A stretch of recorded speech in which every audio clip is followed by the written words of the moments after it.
Kia ora, bros and girls, welcome back to the channel.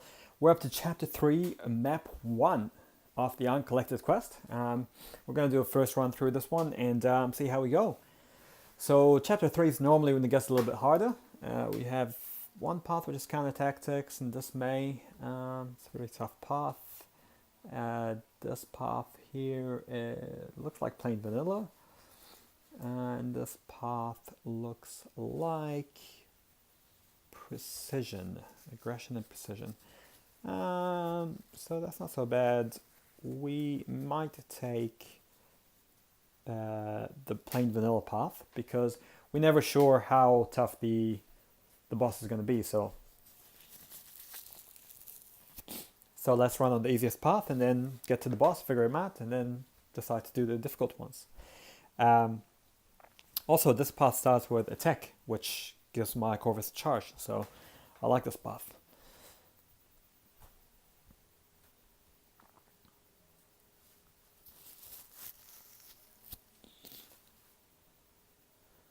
So far so good.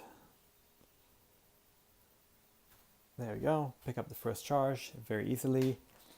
Don't lose a lot of life. And now there's a fork in the road. So if we go up towards Bishop, special attacks drain 100%, and if we go right, if we go up towards Bishop, it's plain vanilla, and if we go right towards Ultron, it's special attacks drain 100%. Well, I'll take that node just to start off with, and plus I might pick up a evade from Ultron. I could have probably picked up the mutant from Bishop as well, so it doesn't really matter. But yeah, we may as well take this as a nice, easy noded path. There we go, we get the evade, and now hopefully I can knock him down with my heavy. He evades again, come on. Just gotta block him, or I'll take him down with the heavy there. Cool, so we picked up the second charge. So now we just gotta look up for a mutant and an Avenger, hopefully. We get another one on the path. So next up is Yondu. All tech on this path, it seems. Well, so far. So this bodes pretty well for Corvus. We've got the charges, we've got the class advantage. Should be straightforward. Thing with Yondu is the first attack is ranged. The Yaka, it's not actually a contact attack, so you can't really parry it unless you're close up to him. But yeah, I mean, his SP1's pretty easy to evade.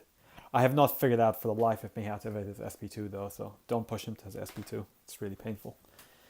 So we'll keep going. Next up is Scarlet Witch. I will take Corvus again because she is an Avenger and she will give me that third charge. And now that I've got two charges, she actually shouldn't be too bad.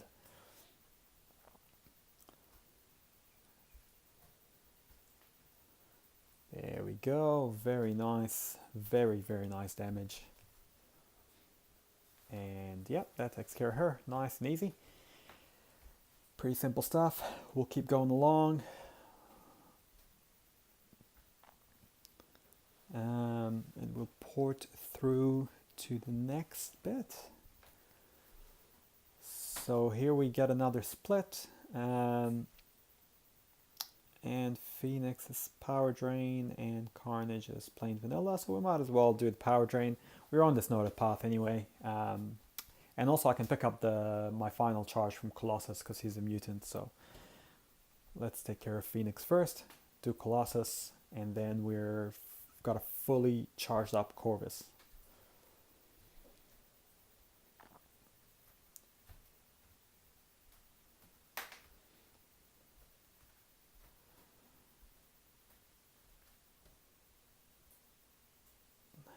Nice and easy.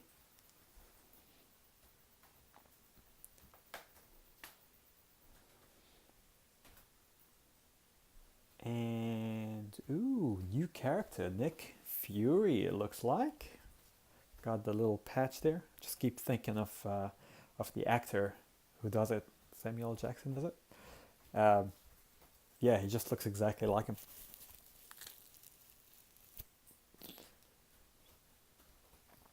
So there we go. We'll pick up our fourth charge before we go meet Samuel L. Jackson. Let's see how we go. See if he's as scary as he looks. So this path is all pretty easy. There's nothing really here worth mentioning. Now we go to the final one. And let's have a look through his notes and through his abilities, actually. I've never seen him before. So he's got 108 life. He is a hero, so Blade doesn't go well against him. He's not immune to anything. He can't go unblockable.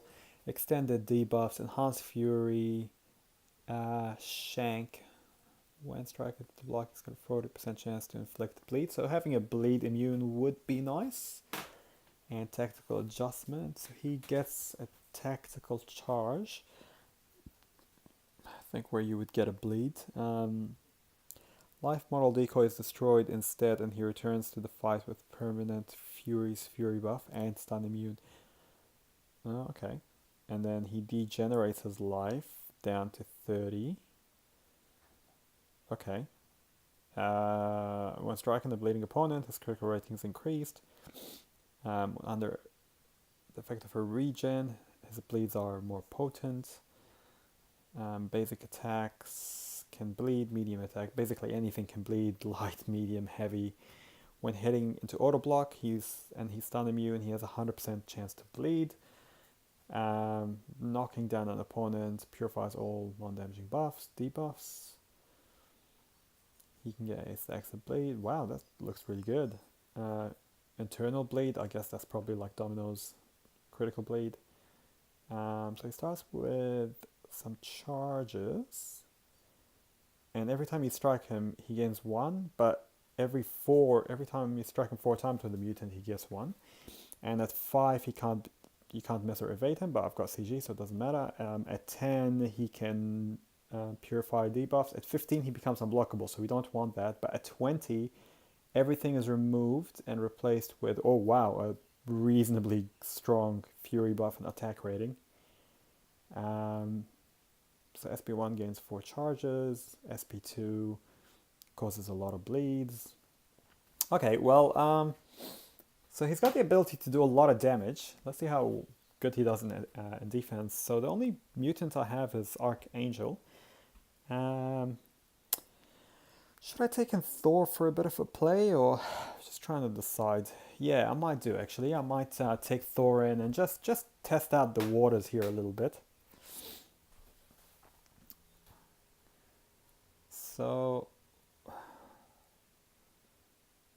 oh okay. So his heavy is like a 1-2 uppercut combo,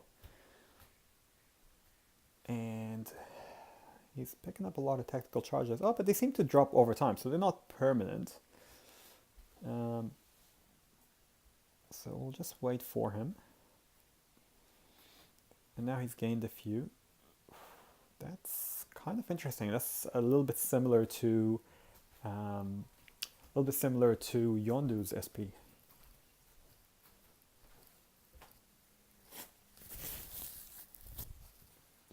Ow, ow, ow. Oh. Yeah, so that SP is kind of a little bit dangerous. Maybe we can just block it, I suppose. Okay, so let's use Corvus now that we are a little bit familiar with his SP1. We haven't evaded it yet, but you know we know what it looks like, and we know his heavy is a 1-2 weight and uppercut combo. So we'll block him. Just hit him. So what I'm going to do is I'm going to try to use this kind of 2-hit Corvus strategy. And what this will mean is I don't give him that many tactical charges. And I might just block this one. I got too tempted to Dex. But yeah, it means he doesn't gain a lot of tactical charges, so he doesn't go unblockable. And I get to maximize my Corvus damage. Damn it, man, I gotta figure out either how to evade that or block it. So now I don't want to hit him because he will... I should have just hit him. I didn't want to hit him because he would have gone 15 and gone unblockable, but he hit me to death anyway. So I'll try to use Punisher here and see how we go. So hopefully my heal block could also kick in, because I think when he dies he comes back and regens like 100%. Now I can block as well, that's good. Oh, so it didn't actually heal block him. Oh crap, but now he's unblockable and he hits pretty hard. Okay, alright. Yeah, I'm gonna have to figure out this guy as well. I might have to do a little bit of a deep dive into him, but let's see if he's... I mean, the first phase was pretty easy, so let's see what the second phase is going on. So he's degenerating like 1800 a tick, well, 3600 a second, so... yeah, I mean, maybe there's a strategy around that. So I just have to kind of play keep away, and in theory he should be able to just kill himself. So I'll just hit him here and steal a little bit more time. And then just do the same again. He's still unblockable, but... Oh yes, I dexed it, nice! Okay, so that was like 4 swipes at the right time. Man, if I can... Yeah, I was gonna say, if I could get this kill with a 3-star, I would be the absolute boss. Okay, so it looks like he degenerates down until he's about 30%. So what we'll do is we'll revive Corvus. We'll give him a bit of a heal. I've got some free revives here, and we will just work on intercepting, I guess. I mean, with 30% life left, he shouldn't be that bad to take down, but we just got to be quite careful of the unblockable. So I just got to wait for an opening. He dashes in. I'll intercept him. I'll jump back here and wait for him to come, and oh, that was lucky. I thought I was going to miss him there. And we'll just block this. Come on, wait, and one more. Oh, that was lucky. I thought he was going to intercept me actually, but there you go. So Nick Fury, not too bad. Don't know about a strategy yet. I will do a deep dive into him, but you just got to be careful of the second phase. He goes unblockable, but he does degenerate down to 30%. So a little bit like, kind of like Thanos. You know, he becomes...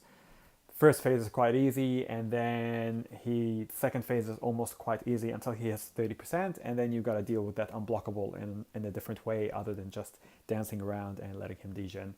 But we will do some deep dives. We'll try to figure out a systematic way to take him down, and I'll post that up a little bit later, okay? See you in the next one, boys and girls. Ka kite ano.